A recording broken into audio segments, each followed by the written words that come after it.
Hi, I'm Jonathan Black.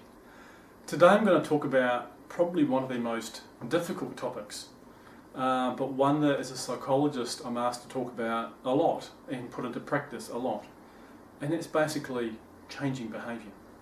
And in the context of today's little video nugget, I'm going to do it in the context of work-related behaviour, be it a difficult person, be it improving the performance of an employee, be it improving the relationship we have with an employee or the relationship we have with a manager or whatever.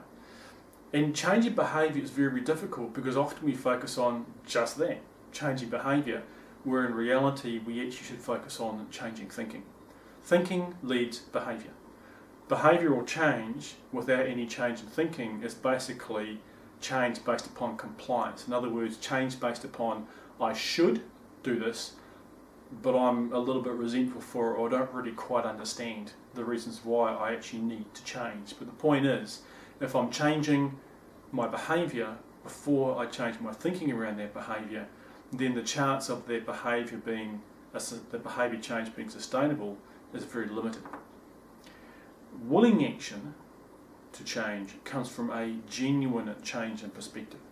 And to have a genuine change in perspective, we need to go back to the basics of building a relationship. Even if the relationship is simply about making sure we actually listen.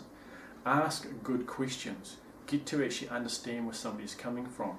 Appreciate both the similarities and the differences, and in particular, appreciate and get a good grasp and understanding on what this person believes the behaviour we are trying to replace is actually doing for them. By doing that, we're creating a conscious opportunity to reflect and identify other choices and other options as to what behaviours would get a same result, but perhaps in a less destructive way, or a better result.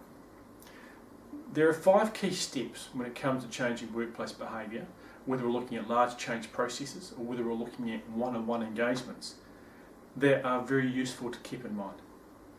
Number 1, we need to make positive emotional connection with the new or desired behaviour.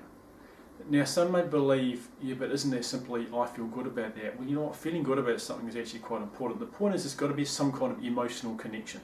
There's got to be some kind of buy-in, some kind of urgency, some kind of recognition that, yeah, if I engage in this behaviour, I'm going to personally get a positive outcome out of it beyond simply getting people off my back or raising people's eyebrows. There's got to be some kind of positive emotional connection with that desired behaviour we're looking for. Number 2, the message of that behaviour change needs to constantly be reinforced through repetition of some form. And that repetition can be reminders, but it more usefully is about identifying the opportunities to choose something differently, where the opportunities weren't actually taken advantage of, or appraising, recognising, appreciating the more positive behaviours when they actually do take place. There's repetition in that particular way as well. Number 3, there are always people in any organisation, in any team, who are influential.